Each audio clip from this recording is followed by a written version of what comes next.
राज कपूर नर्गिस जोडीचा चोरी चोरी खूप गाजला. त्यावरून पुढे आणखी काही चित्रपट बनले, पण मूळ चोरी चोरी सुद्धा एक हिट इंग्रजी चित्रपटाच्या कथेवरून चोरण्यात आला होता. याबद्दलच आपण आता संपूर्ण माहिती ह्या व्हिडिओमध्ये घेणार आहोत. चोरी चोरी देखील तसा ओरिजिनल नव्हता. ग्रेगरी पेक व ऑन्ड्रे हेपबर्न यांची भूमिका असलेला एक इंग्रजी चित्रपट त्या काळात आला होता. रोमन हॉलिडे या नावाचा तो चित्रपट. चोरी चोरी हा या रोमन हॉलिडे चित्रपटाचीच कॉपी होती. प्रत्येक हिंदी चित्रपटात खलनायक असतो आणि चित्रपटातील अनेक प्रसंगात तो नायक आमने सामने येतात. चोरी चोरी मात्र याला अपवाद आहे.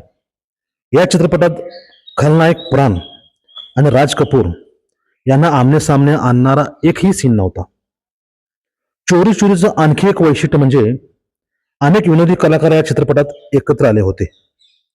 हास्य अभिनेता गोपने यात नर्गिसच्या श्रीमंत पित्याची भूमिका केली होती.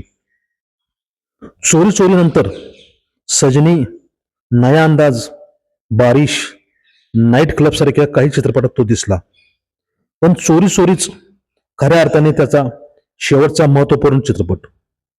त्यानंतर वर्षभरातच 1957 साली हृदयविकाराच्या झटक्याने आकस्मिकपणे त्यांचे निधन झाले. त्याच्याबरोबर भगवान, जॉनी वॉकर, मुकरी हे आणखी 3 हास्य अभिनेते चोरी चोरीत होते आणि त्यांच्याबरोबर राजा सुलोचना व इंदिरा बन्सल या 2 हास्य अभिनेत्री या हास्य कलाकारांपैकी गोप व मुकरी या दोघांचा अपवाद वगळता अन्य हास्य कलाकारांच्या तोंडी गाणं होतं. हे या चित्रपटाचं आणखी एक ठळक वैशिष्ट्य. यातलं रफीने गायलेलं ऑनलाईन क्लिअर, आगे बडो आगे चलो, छोटी सी अल्टन पलटन हे गाणं जॉनी वॉकर व इंदिरा बन्सल यांच्यावर, तर तुम अरबों का हेरफेर करने वाले समझी, 1.25 लाख की लॉटरी दे दे अपने नाम जी हे गाणं भगवान दादा व राजा सुलोचना यांच्यावर चित्रित करण्यात आलं होतं. रफीचा आवाज या चित्रपटात हास्य कलाकारांच्या गाण्यापुरता मर्यादित ठेवण्यात आला. या चित्रपटापासून मन्ना डे हे राज कपूरचा आवाज म्हणून गेला. तो राज कपूरसाठी पहिल्यांदा आवारा या चित्रपटात गायला, त्यानंतर श्री 420 साठी.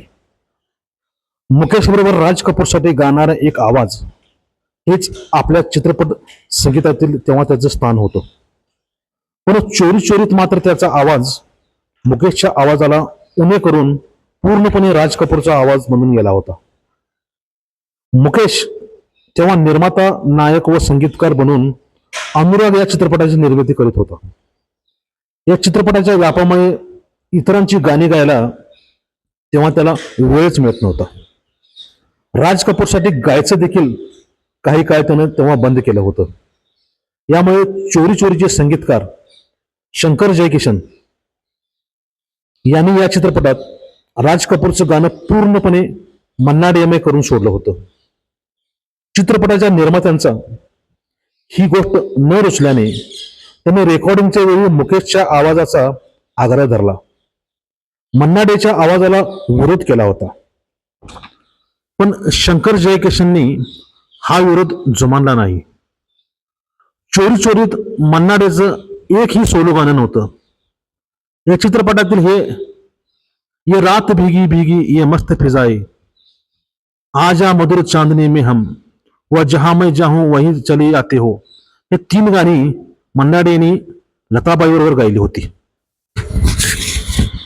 चोरी चोरीचं संगीत सर्वत्र लोकप्रियता मिळवत होतं तेव्हा निर्माते दिग्दर्शक मेहबूब खान एकदा आजारी पडले होते आणि औषधोपचारासाठी त्यांना इंग्लंडच्या एका इस्पितळात दाखल करण्यात आलं होतं. तर एका रात्री त्यांना काहीसं अस्वस्थ वाटू लागलं. त्या अस्वस्थ अवस्थेतच इंग्लंडहून मुंबईला त्यांनी लताबाईंना फोन लावला. फोनवरती त्यांना म्हणाले, मुली आजारपणामुळे मी काहीसा बेचैन झालोय. माझी ही बेचैनी दूर करण्यासाठी तू रसिक बलमा हे तुझं गाणं मला फोनवर ऐकव. ते ऐकल्यावर माझी बेचैनी कमी होऊन मला काहीसा आराम पडेल. मेहबूब खान यांची ही विनंती ऐकून लताबाईंनी रसिक बलमा हे गाणं त्यांना फोनवर ऐकवलं आणि ते ऐकल्यावरच त्यांना काहीसा आराम पडला.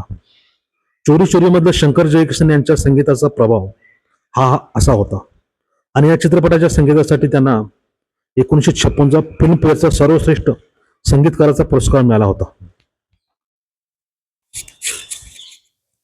त्यानंतर त्यांना अनाडी, दिल अपनावर प्रीत पराई, प्रोफेसर, सूरज, ब्रह्मचारी, मेरा नाम जोकर, बेईमानसाठी फिल्मफेअरचा एकूण 9 वेळा पुरस्कार मिळाला.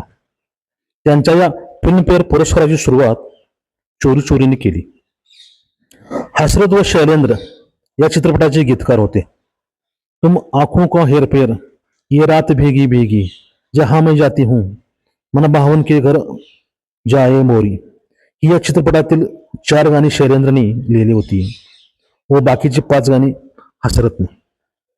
एव्हीएमने चोरी चोरी निर्माण केला असला तरी हा चित्रपट पूर्णपणे एव्हीएमचा नव्हता. अनुराधा, अनाडी या चित्रपटांचे निर्माते LB लक्ष्मण यांनी निर्मिती क्षेत्रात स्वतंत्रपणे पाऊल टाकण्यापूर्वी एव्हीएमच्या बॅनरखाली हा चित्रपट निर्माण केला होता. आनंद ठाकूर या चित्रपटाचे दिग्दर्शक होते. चोरी चोरीच्या आधी पारस, पगडी यासारख्या काही चित्रपटाचं दिग्दर्शन केलं होतं आणि चोरी चोरी नंतर सुपरमॅन सारख्या 1-2 चित्रपटांचं 1966ला त्यांनी एक मराठी चित्रपट दिग्दर्शित केला होता, पवनाकडचा धोंडी. पण चोरी चोरीचं यश त्याच्या आणि कोणत्याही चित्रपटाला मिळालं नाही. त्यामुळे आज जे विस्मृतीत गेलेले एक दिग्दर्शक बनले आहेत, पण चोरी चोरी मात्र विस्मृतीत गेला नाही.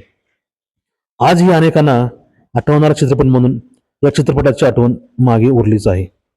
अशाच जुन्या हिंदी मराठी चित्रपटांचा इतिहास ऐकण्यासाठी आमच्या या फिल्मी इतिहास चॅनलला सबस्क्राईब करा, शेअर करा, कमेंट करा. धन्यवाद.